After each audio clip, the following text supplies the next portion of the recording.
நம்மள நிறைய பேருக்கு ஷேர் மார்க்கெட்டில் ட்ரேடிங் பண்ணணும்னு ஆசை இருக்கும். உட்கார்ந்த இடத்துலையே நம்ம இஷ்டம் போல் பணம் சம்பாதிக்கணும் அப்படின்னா அது ஷேர் மார்க்கெட் தான். ஷேர் மார்க்கெட்டில் பணம் சம்பாதிக்கிறது கொஞ்சம் கஷ்டமாக இருந்தாலுமே அதில் ஒரு சில விதிமுறைகளை கடைபிடிச்சா மட்டும்தான் நம்ம ஒரு சக்ஸஸ்ஃபுல் ட்ரேடராக இருக்க முடியும். இன்வெஸ்ட்மெண்ட்டை விட ட்ரேடிங்கில் ரிஸ்க் ரொம்ப அதிகம் தான். நம்ம இன்வெஸ்ட்மெண்ட் பண்ணும்போது எந்த அளவுக்கு பொறுமை தேவையோ அந்த அளவுக்கு ட்ரேடிங்கில் ரொம்ப வேகம் ரொம்பவே முக்கியம். ஷேர் மார்க்கெட்டை 3 வகையாக பிரிக்கலாம். 1 டே ட்ரேடிங், அன்னைக்கு வாங்கி அந்த ஷேரை அன்னைக்கே விற்கிறது. 2 ஸ்விங் ட்ரேடிங், ஒரு நாள்ல இருந்து ஒரு வாரம் வரையும் அந்த ஷேரை வச்சிருந்து விற்கிறது. 3 ஷார்ட் டேர்ம் ட்ரேடிங், ஒரு நாள்ல இருந்து ஒரு மாதம் வரையும் அந்த ஷேரை வச்சிருந்து விற்கிறது ஷார்ட் டேர்ம் ட்ரேடிங். இதில் இந்த 3 வகையில் நீங்கள் எந்த ரூல்ஸை ஃபாலோ பண்ணாலும் சரி, இப்போ நான் சொல்ல போகிற 8 விதிமுறைகளை தெரிஞ்சுக்கிட்டே ட்ரேட் பண்ணுங்கள். கண்டிப்பாக நீங்கள் ஒரு சக்ஸஸ்ஃபுல் ட்ரேடராக இருக்க முடியும். புதுசாக நம்ம சேனலை பார்க்குறவங்களா இருந்தால் மறக்காம நம்ம சேனலை சப்ஸ்கிரைப் பண்ணிக்கோங்க, உங்கள் ஃப்ரெண்ட்ஸுக்கும் ஷேர் பண்ணிக்கோங்க. வாங்க வீடியோக்குள்ளே போகலாம். பாயிண்ட் நம்பர் 1, ஸ்டாப் லாஸ் ரொம்பவே முக்கியம். ஷேர் மார்க்கெட்டில் ஸ்டாப் லாஸ் இல்லாமல் நம்ம ட்ரேடிங் செய்யவே கூடாது. இந்த ஸ்டாப் லாஸ் நம்மளுடைய பணத்தை அதிகம் இழக்காமல் பாதுகாக்கும். ஷேரோட விலை குறிப்பிட்ட விலை கீழே போயிட்டா, நம்ம அனலைஸ் பண்ணதை விட ஷேர் விலை டவுனாக ஆரம்பிச்சிட்டா, இந்த ஸ்டாப் லாஸை பயன்படுத்தி ஷேர்லேருந்து குறைவான லாஸில் வெளியே வர முடியும். ஒரு நல்ல ட்ரேடர் அவர் செய்யக்கூடிய 10 ட்ரேடிங்கில் 3 ட்ரேடிங் லாஸ் ஆகுன்னு தான் சொல்கிறாங்க.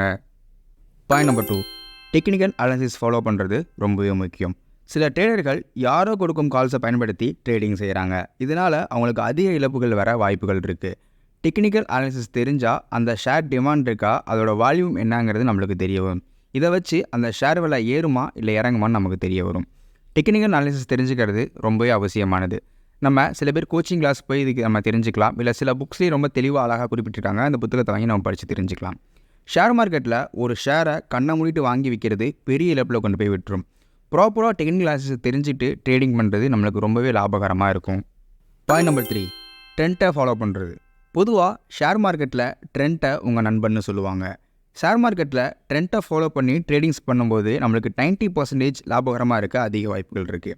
ஷேர் மார்க்கெட் அப் ட்ரெண்டில் இருக்கா இல்லை டவுன் ட்ரெண்டில் இருக்கான்னு தெரியாமையே நம்ம ட்ரேடிங் செய்யும்போது நம்ம கஜானா காலியாக 50% சான்ஸ் அதிகமாகவே இருக்குது. மார்க்கெட் அப் ட்ரெண்டில் இருந்தால் அந்த திசையில் நம்ம ட்ரேடிங் பண்ணும்போது நம்மளுக்கு லாபகரமாக இருக்கும். நல்ல ட்ரேடர் மார்க்கெட்டோட ட்ரெண்டை தெரியாமல் ட்ரேடிங் செய்யவே மாட்டாங்க. பாயிண்ட் நம்பர் 4, மற்றவங்க சொல்கிறத ஃபாலோ பண்ணக்கூடாது. மார்க்கெட்டை பற்றி ஏகப்பட்ட ஃபேக் நியூஸ், கால்ஸ், ரெக்கமெண்டேஷன் சொல்லிட்டு ஃபேஸ்புக், வாட்ஸ்அப், ட்விட்டர்னு எல்லா சோசியல் மீடியாஸ்லையும் வந்துக்கிட்டு தான் இருக்குது. நம்ம எதையுமே அதை நம்ம கவனத்தில் எடுத்துக்காமல் நம்ம சொந்த முயற்சியில் ட்ரேடிங்கை பற்றி அடிப்படையாக தெரிஞ்சுக்கிட்டு ட்ரேடிங் பண்ணலாம். அப்போ தான் நம்ம சக்ஸஸ்ஃபுல் ட்ரேடராக இருக்க முடியும். எல்லாருமே ட்ரேடிங் பண்ணுறாங்க அப்படின்னு சொல்லிட்டு நம்மளும் ட்ரேட் பண்ணோம் அப்படின்னா கொஞ்சம் கஷ்டம்தான். முடிஞ்ச வரைக்கும் மற்றவங்க கால்ஸ் ரெக்கமெண்ட் பண்ணாங்கன்னா அதை என்னங்கிறத கொஞ்சம் அலசி ஆராய்ஞ்சு ட்ரேட் பண்ணுறது ரொம்பவே நல்லது. பாயிண்ட் நம்பர் 5, நிலையான ட்ரேடிங் ரூல்ஸை பயன்படுத்தணும்.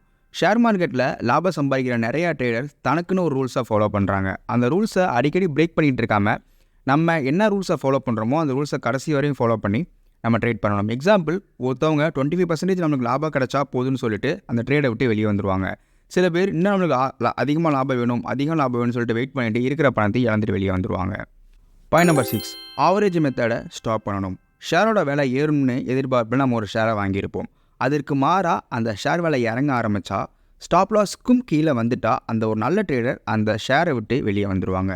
சில பேர் அந்த ஷேர் விலை இறங்க ஆரம்பித்தா அதை ஆவரேஜ் செய்ய ஆரம்பிச்சிருவாங்க. இதனால் அவங்க லாஸை குறைப்பதான் நினைக்கிறாங்க, ஆனால் அது உண்மையிலே அது அதிக இழப்பை தான் கொண்டு போய் கொடுக்கும். ஷேர் விலை குறைய நம்ம ஆவரேஜ் செய்கிறது ப்ராஃபிட்டாக இருக்கும் லாங் டேர்ம் இன்வெஸ்ட்மெண்ட்டுக்கு மட்டும். ஷார்ட் டேர்ம் இன்வெஸ்ட்மெண்ட்டுக்கு நம்மளுக்கு மிகப்பெரிய நட்டத்தில் தான் கொண்டு போய் விடும். பாயிண்ட் நம்பர் 7, பென்னி ஸ்டாக்கில் ட்ரேடிங் செய்யக்கூடாது. நல்ல விவரம் தெரிஞ்சவங்க பென்னி ஸ்டாக்குன்னு சொல்கிற பைசா ஸ்டாக்கில் ட்ரேடிங் செய்ய மாட்டாங்க. காரணம், பைசா பங்குகளின் நிறுவனம் பார்த்திங்கன்னா ஸ்டார்டிங்லேயே வீக்காக தான் இருக்கும். அந்த ஷேரோட ட்ரெண்டை அனலைஸ் பண்ணுறது ரொம்பவே கஷ்டம். பாயிண்ட் நம்பர் 8, கொஞ்சம் லாபத்தில் வெளியே வர்றது. நல்ல ட்ரேடர்கள் ஷேரை கொஞ்சம் லாபம் இருந்தாலும் அதை விட்டுட்டு வெளியே வந்துடுவாங்க. எப்பயுமே நஷ்டத்தில் வெளியே வர மாட்டாங்க. ஸ்டாப் லாஸை கரெக்டாக ஃபாலோ பண்ணுவாங்க. சில நபர்கள் ஒரே ட்ரேடிங்கில் அதிக லாபம் சம்பாதிக்கணும்னு நல்ல லாபம் வந்த சமயத்துலேயும் அதை விட்டு வெளியே வராமல் நஷ்டத்தில் தான் விற்றுட்டு வெளியே வந்திருப்பாங்க. சிறுதுளி பெருவிலன்னு சொல்கிறத போல் சின்ன லாபத்தையும் குறிப்பிட்ட காலத்துக்கு பின்னாடி எடுத்து பார்த்தோம் அப்படின்னா அது நம்மளுக்கு அதிக லாபமாக தெரியும். ஷேர் மார்க்கெட்டோட சிறப்பு அம்சங்களை தெரிஞ்சுக்கிட்டு பயப்படாமல் பொறுமையாக ஒவ்வொரு முடிவையும் யோசித்து எடுக்கும்போது லாபகரமாக இருக்க அதிக வாய்ப்புகள் இருக்குது. இப்போ நான் சொன்ன 8 விதிகளும் நீங்களும் மறக்காமல் ஃபாலோ பண்ணி நீங்களும் ஒரு சக்ஸஸ்ஃபுல் ட்ரேடராக வாங்க. இந்த வீடியோ பிடிச்சிருந்துச்சுன்னா மறக்காமல் நம்ம வீடியோக்கு ஒரு லைக் பண்ணிடுங்க, உங்கள் ஃப்ரெண்ட்ஸுக்கும் ஷேர் பண்ணிடுங்க. தேங்க்ஸ் ஃபார் வாட்சிங்.